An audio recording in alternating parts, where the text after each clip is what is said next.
Hello बच्चों, good morning. This is Ranjeet Kumar. मैं आप सभी बच्चों का आर्य एकेडमी में वेलकम करता हूं। बच्चों, आज का हमारा लेक्चर है डेनियल सेल।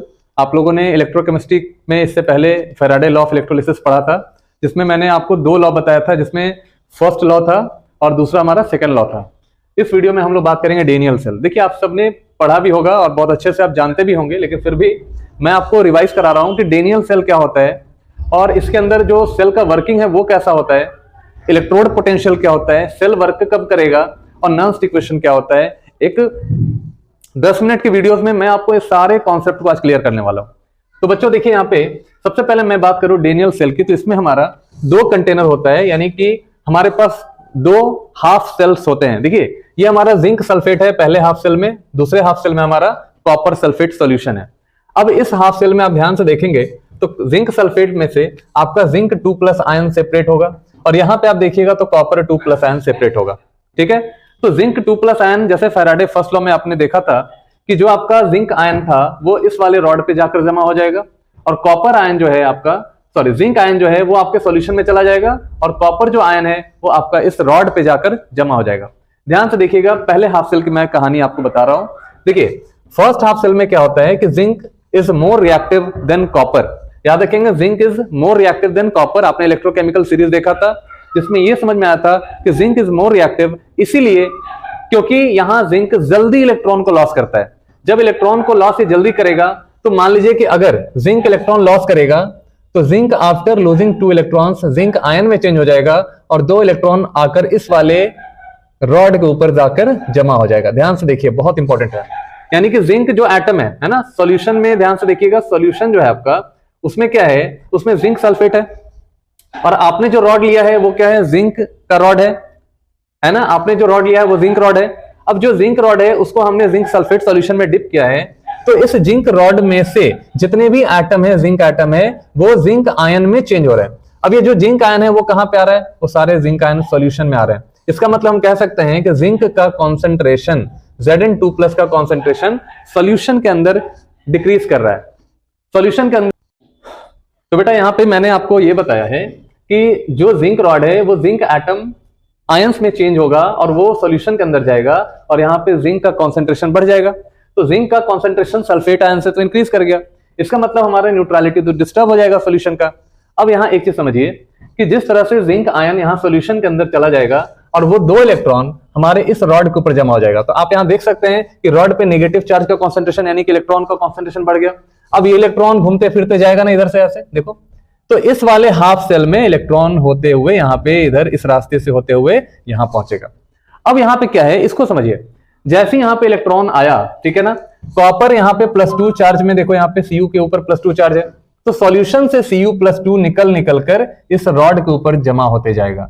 इससे क्या होगा कि रॉड का जो विड्थ है या रॉड का जो वेट है वो धीरे धीरे इंक्रीज करेगा और यहां जिंक एटम टूटकर जिंक आयन में जा रहा था, इसका मतलब है कि यहां इस रॉड का जो विड्थ है, जो वेट है, वो धीरे धीरे घट रहा था।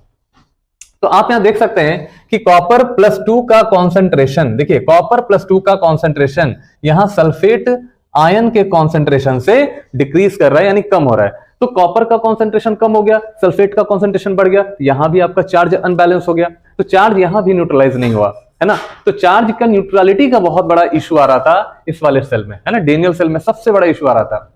अब देखिए, इसको हम कैसे ठीक करेंगे, है ना। तो इसके लिए हम क्या लगाते हैं, एक सॉल्ट ब्रिज यहां पे यूज करते हैं। अब देखिए, ये सॉल्ट ब्रिज करता क्या है कि सॉल्ट ब्रिज के अंदर हम लोग एक पेस्ट फिल करते हैं जिसको अगर अगर कहा जाता है। अगर अगर एक पेस्ट फिल होता है जिसको हम जो हमारा एक पेस्ट होता है जिसके अंदर हमारे इलेक्ट्रोलाइट्स होते हैं और इनको इनर्ट इलेक्ट्रोलाइट कहा जाता है। जैसे मान लीजिए हमने अमोनियम क्लोराइड NH4Cl ले लिया या पोटेशियम नाइट्रेट ले लिया, इसमें हमारे पास K+ आयन और NO3- आयन होता है। तो अब देखो यहां पे होता क्या है कि जो सॉल्ट ब्रिज है एक यू ट्यूब लाइक स्ट्रक्चर होता है, ग्लास का बना हुआ, और इसके अंदर हमने पेस्ट बना लिया है इनर्ट इलेक्ट्रोलाइट का। और ये इनर्ट इलेक्ट्रोलाइट क्या करता है कि जिधर साइड में आयंस की कमी होती है उस साइड में ये आयंस को सप्लाई करता है। जैसे मान लो कि यहां पे जिंक का कॉन्सेंट्रेशन बढ़ रहा था, सल्फेट का घट रहा था। अब क्या करेगा कि इस वाले को न्यूट्रल, क्योंकि हमें सेल को वर्क कराना है, सेल को न्यूट्रल बनाना है, तो हमें ज्यादा से ज्यादा यहां पे नेगेटिव आयन को यहां पे सप्लाई करना पड़ेगा। अब नेगेटिव आयन क्या करेगा, तो ज्यादा कॉन्सेंट्रेशन प्लस का है ना, नेगेटिव आयन करेगा तभी तो यहां पे देगा, तभी तो यहां न्यूट्रलाइज होगा। तो यहाँ पे समझिएगा कि इस वाले हाफ सेल में यानी ऑक्सीडेशन हाफ सेल में ये जो आपका इनर्ट इलेक्ट्रोलाइट है वो नेगेटिव आयन सप्लाई करेगा, जिससे कि हमारा ये जो चार्ज है वो बैलेंस हो जाए। सिमिलरली उसी तरह से यहाँ पे हमारा कॉपर 2+ का कॉन्सेंट्रेशन घट रहा था, सल्फेट का कॉन्सेंट्रेशन बढ़ रहा था। तो इसके लिए हम क्या करेंगे, दोनों को बैलेंस करने के लिए जो जिसका कॉन्सेंट्रेशन कम है वो पॉजिटिव आयन हमें यहां देना होगा, जिससे कि हमारा इसका कॉन्सेंट्रेशन और इसका कॉन्सेंट्रेशन दोनों बैलेंस हो सके। तो हम लोग सॉल्ट ब्रिज को यहाँ पे इसलिए लगाते हैं क्योंकि सेल का जो फंक्शन है, न्यूट्रलिटी है, वो मेंटेन हो सके। दूसरी चीज यहां समझिएगा बहुत अच्छे से।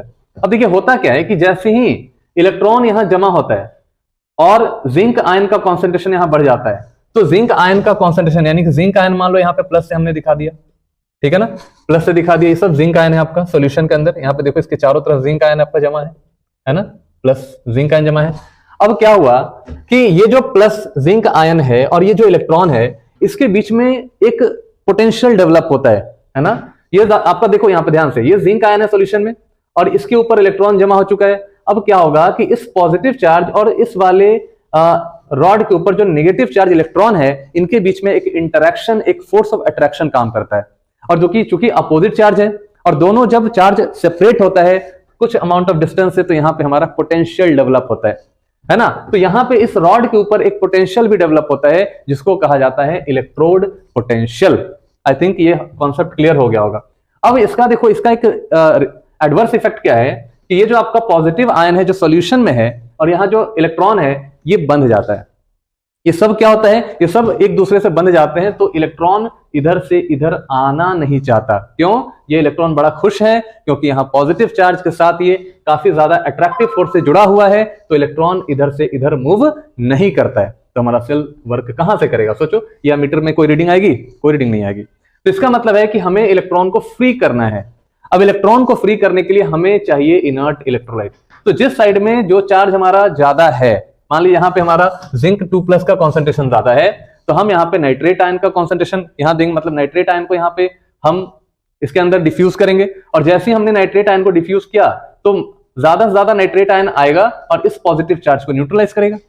अब जैसे ही न्यूट्रलाइज किया, अट्रैक्शन फोर्स डिक्रीज कर गया। अब जैसे ही अट्रैक्शन फोर्स इलेक्ट्रॉन पे कम लगना शुरू होगा, इलेक्ट्रॉन फ्री हो जाएगा और इधर साइड में ट्रैवल करने लगेगा।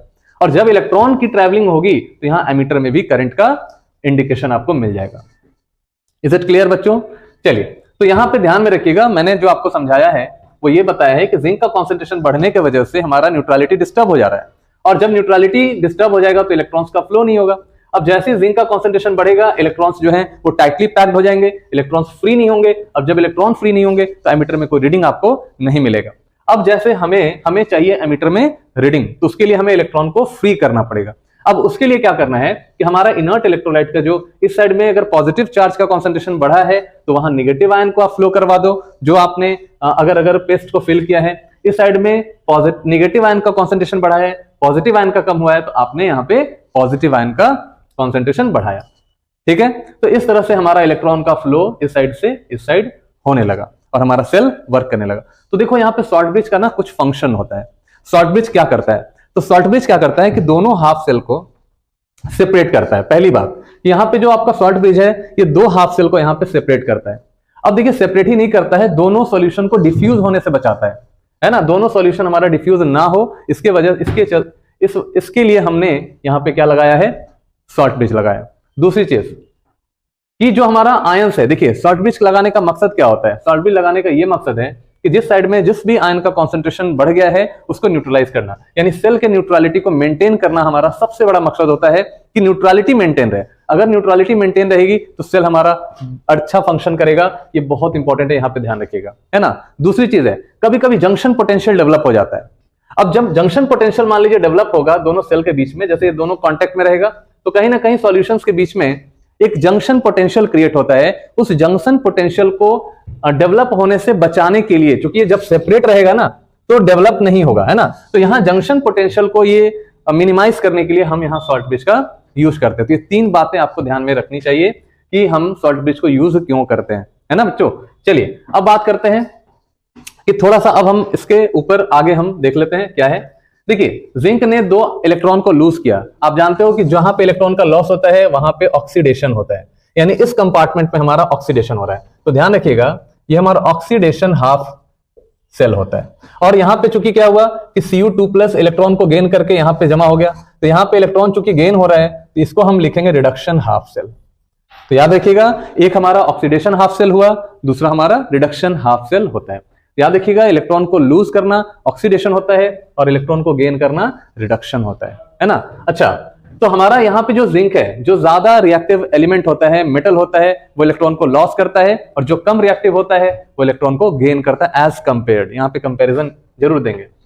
अब देखिए, रिप्रेजेंटेशन हम करते हैं किसी भी इलेक्ट्रोकेमिकल सेल को, हम लिखते हैं सबसे पहले हमारा एनोड होता है। अब देखिए ध्यान से कि यहाँ पे चूंकि ये एनोड था, चूंकि इलेक्ट्रॉन का लॉस हुआ, हाईली रिएक्टिव एलिमेंट है, इलेक्ट्रॉन लॉस हुआ, ये हमारा एनोड बन गया। चूंकि एनोड से इलेक्ट्रॉन निकलकर कैथोड की तरफ जा रहा है, तो एनोड हमारा यहाँ इस केस में नेगेटिव होता है। ध्यान रखिएगा, anode is negative and cathode is positive. तो कैथोड यहाँ पॉजिटिव होता है और एनोड हमारा नेगेटिव होता है। अब देखिए यहाँ पे ये हमारा हो गया ऑक्सीडेशन हाफ सेल, जहां पे इलेक्ट्रॉन का लॉस हो रहा है, और जहां पे ऑक्सीडेशन हो रहा है वो हमारा एनोड है, और एनोड का साइन नेगेटिव होता है। ध्यान रखिएगा, ये डेनियल सेल में। दूसरा हमारा यहाँ पे this is reduction half cell, और यहाँ पे इलेक्ट्रॉन का गेन हो रहा है, रिडक्शन हो रहा है, और जहां पे रिडक्शन होगा वो हमारा हो जाएगा cathode, and cathode is positive. Is it clear? तो चलिए हम रिप्रेजेंट करते हैं पूरे सेल को। सबसे पहले हमें दिखाना है जहां पे ऑक्सीडेशन हो रहा है। तो ऑक्सीडेशन कहां पे है? तो जिंक में। तो जिंक ने क्या किया, 2 इलेक्ट्रॉन लॉस करके Zn2+ आयन बनाया। बीच में हमने एक शॉर्ट ब्रिज लगा दिया ना सेपरेट करने के लिए, तो यहाँ पे हम शॉर्ट ब्रिज लिखेंगे, और कॉपर आयन सॉल्यूशन से निकलकर इस रॉड के ऊपर जा रहा है। तो कॉपर आयन है, देखो यहाँ पे 2 इलेक्ट्रॉन गेन करके Cu आपका सॉलिड का फॉर्मेशन कर रहा है। तो यहाँ पे इस देखो लेफ्ट वाले में हम ऑक्सीडेशन हाफ सेल को दिखाते हैं, और राइट वाले में हम रिडक्शन हाफ सेल को दिखाते हैं, और दोनों को सेपरेट करेगा ये सॉल्ट ब्रिज। ये डबल लाइन आप दिखाइएगा, सॉल्ट ब्रिज होता है। देखिए, अगर आयन है तो इसका कुछ ना कुछ कॉन्सेंट्रेशन भी होगा। मान लेते हैं C1 कॉन्सेंट्रेशन हो गया, इस वाले का C2 कॉन्सेंट्रेशन हो गया। देखिए, ये एनोड हो गया, इसके ऊपर ऑक्सीडेशन होगा, यहाँ इलेक्ट्रॉन का लॉस होगा, दिस इज कैथोड, ये कैथोड बनेगा कॉपर, यहाँ रिडक्शन होगा, और यहाँ पे इलेक्ट्रॉन का गेन होता है। ये बात याद रखिएगा। लोन देखिए, हमेशा लेफ्ट में ऑक्सीडेशन होता है, और जहां पे ऑक्सीडेशन होता है वो एनोड बनता है, और एनोड हमेशा नेगेटिव होता है क्योंकि इलेक्ट्रॉन जमा होते हैं यहाँ पे, है ना। तो याद रखिएगा लोन फॉर्मूला, लोन है ना, LOAN, left oxidation, anode negative. अब देखिए यहाँ पे मैंने आपको बताया था कि एक पोटेंशियल डेवलप होता है, किस वजह से? क्योंकि हमारा जिंक आयन सॉल्यूशन में बढ़ जाता है, इलेक्ट्रॉन यहाँ प्रेजेंट होता है, दोनों के बीच में एक पोटेंशियल डेवलप करता है, इसे कहते हैं हम इलेक्ट्रोड पोटेंशियल। अब मान लीजिए कि जहां पे देखिए, यहाँ पे क्या हो रहा है, यहाँ पे ऑक्सीडेशन हो रहा है, ठीक है ना, और यहाँ पे रिडक्शन हो रहा है। तो पोटेंशियल अगर ऑक्सीडेशन की वजह से डेवलप हो रहा है तो हम ऑक्सीडेशन पोटेंशियल कहेंगे, और अगर पोटेंशियल रिडक्शन की वजह से हो रहा है तो हम इसको रिडक्शन पोटेंशियल कहते हैं। तो चूंकि यहाँ पे क्या है, यहाँ पे नेगेटिव आयन का कॉन्सेंट्रेशन सॉल्यूशन के अंदर बढ़ चुका है, और इसके ऊपर क्या है, पॉजिटिव आयन जमा हो रहा है ना। तो यहाँ पे देखिए, यहाँ पे भी हमारा एक पोटेंशियल डेवलप हो रहा है, तो इसे कहते हैं रिडक्शन पोटेंशियल। ध्यान रखिएगा, रिडक्शन पोटेंशियल। और ये हो गया हमारा ऑक्सीडेशन पोटेंशियल, क्योंकि ऑक्सीडेशन हो रहा है ना। चलिए, तो यहाँ ऑक्सीडेशन पोटेंशियल को हम लिख सकते हैं E oxidation is equal to minus E of reduction. क्योंकि यहाँ पे ऑक्सीडेशन पोटेंशियल है, यहाँ रिडक्शन पोटेंशियल है, तो जो पोटेंशियल यहाँ डेवलप होगा वही पोटेंशियल यहाँ भी डेवलप होगा, लेकिन साइन हमारा नेगेटिव है, अपोजिट साइन होता है, हम यहाँ पे अपोजिट साइन कर लेते हैं। तो याद रखिएगा, ऑक्सीडेशन कहाँ पे हो रहा है, तो ऑक्सीडेशन हमेशा एनोड पे होता है, और रिडक्शन कहाँ पे होता है, रिडक्शन हमेशा कैथोड पे होता है। तो टोटल ईएमएफ सेल का निकालने के लिए हमें दोनों ऑक्सीडेशन को प्लस करना पड़ेगा, E of oxidation plus E of reduction, that is total EMF of the cell, है ना। अब यहां देखिए, E of anode plus E of cathode. Anode पे क्या हो रहा है, तो एनोड पे हमारा ऑक्सीडेशन होता है, और उस ऑक्सीडेशन को अगर आप चेंज करके रिडक्शन में लिखिएगा तो माइनस E ऑफ रिडक्शन लिखना पड़ेगा। देखिए यहाँ पे माइनस E ऑफ रिडक्शन, है ना, minus E of reduction plus E of reduction. अब ये दोनों कहां पे है, तो देखो ये जो आपका प्रॉपर है ना, ये हमारा एनोड पे है, ये हमारा कैथोड पे है ना। तो इसीलिए हम यहाँ पे E of cathode minus E of anode लिखते हैं। अगर स्टैंडर्ड कंडीशन मेंटेन है, that is temperature 298 kelvin, pressure 1 atm, तो उस समय हमारा रिडक्शन पोटेंशियल जो है वो स्टैंडर्ड वैल्यू में चेंज हो जाता है, that is E not of cell. यहाँ देखिए E ऑफ सेल यहाँ पे, या आप यहाँ देख सकते हैं, E of cell is converting into E not of cell is equal to E not of reduction plus minus E not of reduction. लेकिन कहाँ पे, E नॉट ऑफ रिडक्शन हमारा कैथोड पे, E नॉट ऑफ रिडक्शन हमारा anode पे। अब देखिए यहाँ पे हमारा E not of cathode minus E not of anode लिखते हैं। अब कैथोड कहाँ है, तो देखो बेटा, कैथोड जो है वो राइट में, और एनोड कहाँ है, एनोड हमारा लेफ्ट में होता है। तो इसीलिए हम यहाँ पे E not of right minus E not of left लिखते हैं, that is equal to E not of cell. Complete cell का ये कंप्लीट सेल हुआ, इसमें हाफ सेल भी है, ये ऑक्सीडेशन हाफ हुआ, ये रिडक्शन हाफ हुआ। तो यहाँ पे हम यहाँ लिख सकते हैं E naught of right minus E naught of left, that is equal to E naught of cell. अब देखिए क्वेश्चन करते हैं, हमें सेल को कंस्ट्रक्ट करना है जहां पे copper plus AgNO3 gives you copper nitrate plus Ag। अब इस सेल से हमें आपको सेल इक्वेशन भी लिख सकते हैं, क्योंकि सेल इक्वेशन तो लिखा हुआ है, सेल को रिप्रेजेंट करना है तो आपको बताना है कि इनमें से कॉपर और Ag में कौन कैथोड बनेगा, कौन एनोड बनेगा।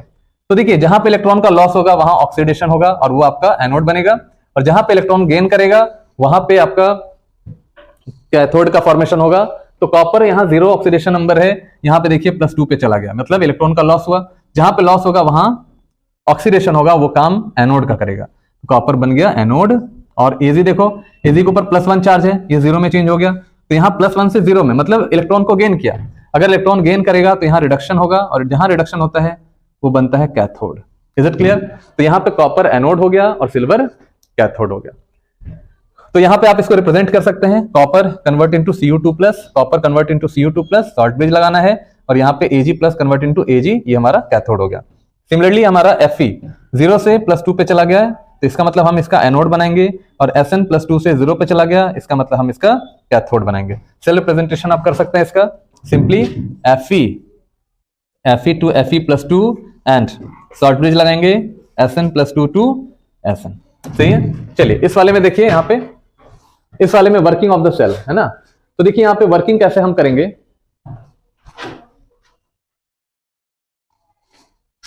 देखिए सेल का वर्किंग। तो वर्किंग सेल के लिए हमें क्या चाहिए, cell reaction should be spontaneous. देखिए स्पॉन्टेनियस करना है, स्पॉन्टेनियस का मतलब जो रिएक्शन अपने आप हो, सेल अपने आप काम करे, तो उसके लिए हमारा जो फ्री एनर्जी वैल्यू होगा वो <0 होता है। तो याद रखिएगा, जब भी फ्री एनर्जी वैल्यू <0 होता है मतलब सेल हमारा काम करता है, और अगर ΔG 0 होगा तो E ऑफ सेल >0 होगा। आप इसको समझिए जरा, ΔG is equal to -NFE of cell, ठीक है ना। यहां साइन माइनस होता है, तो देखो ΔG को नेगेटिव करना है, तो नेगेटिव कब होगा, जब यहां परमानेंटली नेगेटिव रहेगा, और ये अगर परमानेंटली नेगेटिव है इसका मतलब ये हमारा पॉजिटिव है। अगर आप इसको नेगेटिव कर दोगे तो नेगेटिव नेगेटिव पॉजिटिव हो जाएगा, तो जब ये पॉजिटिव हो जाएगा तो ΔG पॉजिटिव हो जाएगा, हमारा सेल वर्क नहीं करेगा। तो याद रखिएगा, सेल को वर्क कराने के लिए ΔG का वैल्यू हमेशा <0 होना चाहिए, और 0 होने के लिए E ऑफ सेल, सब कुछ डिपेंड करता है सेल का EMF के ऊपर। अगर E ऑफ सेल हमारा >0 है तभी हमारा सेल वर्क करेगा। तो ये कंडीशन भूलिएगा नहीं, ये आपके नीट में, जेई में बहुत बार ये पूछा गया है, जेई नीट में, है ना। अब बात करते हैं relation between ΔG and EMF of the cell. ΔG0 standard value लेना है -NFE0 ऑफ सेल। एन हमारा क्या होता है बेटा, एन हो गया नंबर ऑफ इलेक्ट्रॉन एक्सचेंज, कितना इलेक्ट्रॉन एक्सचेंज हुआ। देखिए इन सभी रिएक्शन में आप देख रहे हैं कि 2 इलेक्ट्रॉन हमारा एक्सचेंज हुआ है ना, यहाँ पे है ना। आप 2 इलेक्ट्रॉन को कैंसिल आउट कर दोगे, 2 हमारा इलेक्ट्रॉन हो गया। F हो गया फैराडे, और E ऑफ सेल, देखिए यहाँ पे E not of cell, cell का स्टैंडर्ड EMF वैल्यू आप लेना है आपको, तो स्टैंडर्ड EMF वैल्यू आपको लेना है सेल का। तो यहां तक तो बात रही हमारा रिडक्शन पोटेंशियल, ऑक्सीडेशन पोटेंशियल के। दूसरा हम बात करते हैं नर्न्स्ट इक्वेशन, ये बहुत ज्यादा इंपॉर्टेंट है ये नर्न्स्ट इक्वेशन, एक बार इसको अच्छे से समझ लो, करके जाओ, एग्जाम क्रैक करके आओगे आप, है ना। तो देखिए एक इक्वेशन कंसीडर कर रहे हैं हम, stoichiometry of A is small a, stoichiometry of B is small b, gives you the product C of stoichiometry C and D of stoichiometry D। ये हमारा बेसिकली रिएक्टेंट है and this is your product. आप यहाँ ΔG लिखते हैं, gives free energy change को आप लिखते हैं ΔG is equal ΔG0 plus 2.303 RT log of 10। Concentration, देखो प्रोडक्ट का हम वैल्यू लिखते हैं यहाँ पे, इक्विलिब्रियम आपने पढ़ा होगा तो आप देखे होंगे कि प्रोडक्ट का कॉन्सेंट्रेशन हम ऊपर लिखते हैं, रिएक्टेंट का हम कॉन्सेंट्रेशन नीचे लिखते हैं, ठीक है ना। अब यहाँ देखिए ΔG के जगह पे आप NFE ऑफ सेल लिखते हैं, ΔG0 है तो आपको बस E0 कर लेना है माइनस के साथ, plus 2.303 RT log of 10 concentration of C to the power C D to the power D by A का पावर A B का पावर B। आप यहाँ इसको एज इट इज जैसा है वैसा ही लिख देते हैं। अब यहाँ डिवाइड करना है दोनों साइड से NF से। आप जब NF से डिवाइड करेंगे माइनस NF से, तो this convert into E of cell and this becomes E not of cell. देखिए, और यहाँ पे माइनस से डिवाइड किया था तो माइनस प्लस माइनस हो जाएगा, that is 2.303 RT log of 10 this value, ये आपका वैल्यू। अब यहाँ देखिए होता क्या है जब हम फैराडे की जगह पे, देखो फैराडे की जगह पे 96,500 प्लेस करते हैं और गैस कांस्टेंट की जगह पे 8.314 प्लेस करते हैं और स्टैंडर्ड कंडीशन हम 298 केल्विन अगर हम प्लेस करेंगे, इन सबको सॉल्व करने के बाद आपका जो वैल्यू आएगा दैट इज 0.0591 वैल्यू आता है। और डिवाइड कर देना है किससे, n से डिवाइड कर देना, log 10 बेस पे रहता है और ऊपर हमारा प्रोडक्ट है, नीचे हमारा रिएक्टेंट है। तो ये हमारा बेसिकली नर्न्स्ट इक्वेशन होता है, ध्यान में रखिएगा। अब ऑक्सीडेशन हाफ और रिडक्शन हाफ दोनों के लिए आप यहां निकाल सकते हैं, है ना। तो आपको मैं फाइनली यहां पे मैं बता दूं, आपको मैं फाइनली यहां पे अगर हम ऑक्सीडेशन हाफ की बात करें, अगर हम ऑक्सीडेशन हाफ की बात करें तो सपोज करो जिंक सेल है हमारे पास, जिंक कॉपर सेल है, तो zinc +2 plus after losing 2 electron. तो इसके लिए हम नॉन इक्वेशन हम प्लेस करेंगे, देखो ई ऑक्सीडेशन बराबर E naught of zinc +2 to sorry zinc to zinc +2, ठीक है ना, और minus 0.0591 divide by exchange electron is 2, और आप n भी लिख सकते हैं log of 10। अब देखिए प्रोडक्ट बाई रिएक्टेंट लिखेंगे ना यहाँ पे, तो प्रोडक्ट हमारा क्या है, Zn+2 divide by Zn solid, ठीक है। तो देखिए Zn सॉलिड का वैल्यू हमारा एक्जैक्टली 1 होता है, यूनिट मास हम लेते हैं यहाँ पे। तो आप यहाँ E naught of E of oxidation लिखते हैं। सिमिलरली कॉपर के लिए अगर लिखना है तो ई ऑफ रिडक्शन लिखते हैं आप, तो E naught of copper +2 to copper minus 0.0591 divide by 2 log. अब देखिए प्रोडक्ट क्या है यहाँ पे, इसके लिए क्या लिखोगे आप, जैसे जिंक का लिखा था आपने Cu+2 gains 2 electron convert into Cu, तो यहाँ पे आप क्या लिखेंगे, ऊपर आप लिखेंगे Cu, नीचे में आप लिखेंगे Cu+2। इसका वैल्यू हम यूनिटी मान लेते हैं। जब आप दोनों को सॉल्व करेंगे, देखिए दोनों को आप जब सॉल्व करेंगे, कंप्लीट ईएमएफ अगर आप निकालना चाहें, EMF of the cell, E of cell, तो आपको यहां पे लिखना होगा E of oxidation plus E of reduction, ठीक है। तो ईएमएफ ऑफ सेल फाइनली आप जब निकालेंगे तो आपका जो वैल्यू आएगा वो आएगा आपका E naught of cell minus 0.0591 divide by n exchange electron and log anode by cathode. Is it clear बच्चों, एनोड बाई कैथोड, यानी कि आपका एनोड का जो भी कॉन्सेंट्रेशन, एनोड पे क्या जमा हो रहा है, एनोड पे जिंक जमा होगा, तो जिंक का कॉन्सेंट्रेशन आपको यहां लिखना पड़ेगा, जिंक आयन का कॉन्सेंट्रेशन लिखना पड़ेगा। कैथोड पे कौन जमा हो रहा है, कॉपर जमा हो रहा है, तो कॉपर का कॉन्सेंट्रेशन आपको यहां लिखना पड़ेगा। तो यहां पे E of cell is equal to E naught of cell minus 0.0591 divide by N log of anode by cathode. अब बच्चे पूछते हैं कि ई नॉट ऑफ सेल क्या होता है, तो देखिए ई नॉट ऑफ सेल आप लिख सकते हैं यहां पे E naught of cathode minus E naught of anode, है ना, या आप इसको ऐसे लिख सकते हैं E naught of right, right कौन सा बेटा, देखो ये राइट है ना और ये लेफ्ट है, E naught of right minus E naught of left. तो आप इसको ऐसे भी लिख सकते हैं, तो जो भी वैल्यू आपको दिया जाएगा, है ना, आप उस वैल्यू को यहाँ पे प्लेस करते हैं और प्लेस करने के बाद फाइनली हमें ई नॉट ऑफ सेल मिल जाता है। इस ई नॉट ऑफ सेल का वैल्यू यहाँ रखते हैं, सॉल्व करते हैं, concentration is given, everything is given and you have to only find the value of E of a cell after putting the value of all these values. Okay? तो मैंने आपको ये सारे कॉन्सेप्ट आज मैंने सिखाया और आई होप ये सारे जितने भी कॉन्सेप्ट मैंने आपको सिखाया 1 से 2 बार आप इसको जरूर रिपीट करेंगे। ये बहुत ही इंपॉर्टेंट है और एक बार जरूर इसको पढ़ के जाएं। एग्जाम में जब भी बैठे एक बार इसको 2-3 बार इस वीडियो को रिपीट करके देखिए और जिन बच्चों ने चैनल सब्सक्राइब नहीं किया है वो चैनल को सब्सक्राइब कर लीजिए। मिलते हैं नेक्स्ट वीडियो में। Wish you all the best. जय हिंद।